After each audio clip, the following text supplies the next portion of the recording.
त्रयस्त्रिंशः सर्गः। पौरवाक्यं दत्त्वा तु सह वैदेह्या ब्राह्मणेभ्यो धनं बहु जग्मुतः पितरं द्रष्टुं सीतया सह राघवौ ततो गृहीते दुष्प्रेक्षे त्वशोभेतां तदायुधे मालादामभिराबद्धे सीतया समलङ्कृते ततः प्रासादहर्म्याणि विमानशिखराणि च अधिरुह्य जनश्रीमानुदासीनो व्यलोकयत् न हि रत्यास्म शक्यन्ते गन्तु बहुजनाकुलाः आरुह्य तस्मात् प्रासादाद्धीना पश्यन्ति राघवं पदातिं सानुजं दृष्ट्वा ससीतं च जनास्तदा ऊजुर्बहुविधा वाचः शोकोपहतचेतसः यञ्यान्तमनुयाति स्म चतुरङ्गबलं महत् तमेकं सीतया सार्धमनुयाति स्म लक्ष्मणः ऐश्वर्यस्य रसज्ञः सन् कामिनाञ्चैव कामदः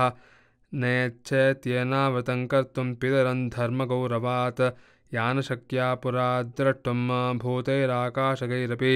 तामद्य सीतां पश्यन्ति राजमार्गगतां जनाः अङ्गरागोचितां सीतां रक्तचन्दनसेवितां वर्षमुष्णञ्च शीतञ्च नेष्यत्याशु विवर्णताम् अद्य नूनं दशरथः सत्त्वमाविश्य भाजते न हि राजा प्रियं पुत्रं विवासयितुमिच्छति निर्गुणस्यापि पुत्रस्य कथं स्याद्विप्रवासनं किं पुनर्यस्य लोको यञ्जितो वृत्तेन केवलम् आनृशंस्यमनुक्रोशश्रुतं शीलं दमशमः राघवं शोभयन्त्येते षट्गुणाः पुरुषर्षभं तस्मात् तस्योपघातेन प्रजाः परमपीडिताः औदकानीव सत्त्वानि ग्रीष्मे सलिलसंक्षयात् पीडया पीडितं सर्वं जगतः स जगत्पतेः मूलस्येवोपघातेन वृक्षः पुष्पफलोपगः मूलं ह्येषमनुष्याणां धर्मसारो महाद्युतिः पुष्पं फलं च पत्रं च शाखाश्चास्येतरे जनाः ते लक्ष्मण इवं क्षिप्रं सापत्न्यः सह बान्धवाः गच्छन्तमनुगच्छामो येन गच्छति राघवः उद्यानानि परित्यज्य क्षेत्राणि च गृहाणि च एकदुःखसुखाराममनुगच्छाम धार्मिकं समुद्धृतनिधानानि परिध्वस्तजिराणि च उपात्तधनधान्यानि रिक्तसाराणि सर्वशः राजसाभ्यवकीर्णानि परित्यक्तानि दैवतैः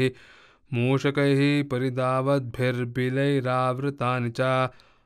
अपेतोदकधूमानि हीनसम्मार्जनानि च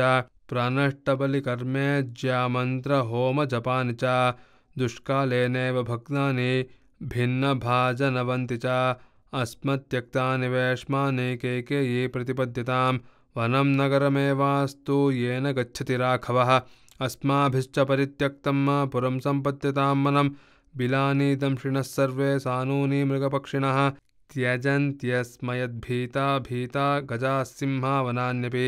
अस्मात् त्यक्तं प्रपद्यन्तां सेव्यमानं त्यजन्तु च तृणमांसफलादानां देशं व्यालमृगद्विजं प्रपद्यतां हि कैकेयी सपुत्रा सह बान्धवैः राघवेण वने सर्वे सह वत्स्यामनिर्वृताः इत्येवं विविधा वाचो नानाजनसमीरिताः शुश्राव राघवं श्रुत्वा न विचक्रोस्य मानसं स तु वेश्मा पितुर्दूरात् कैलासशिखरप्रभम् अभिचक्रामधर्मात्मा मत्तमातङ्गविक्रमः विनीतवीरपुरुषं न प्रविश्य नृपालयं दर्शावस्थितं दीनं सुमुत्रमविदूरतः प्रतीक्षमाणोऽभिजनं तदार्तमनार्तरूपः प्रहसन्निवाथ जगाम रामः पितरं दिदक्षुः पितुर्निदेशं विधिवच्चिकीर्षुः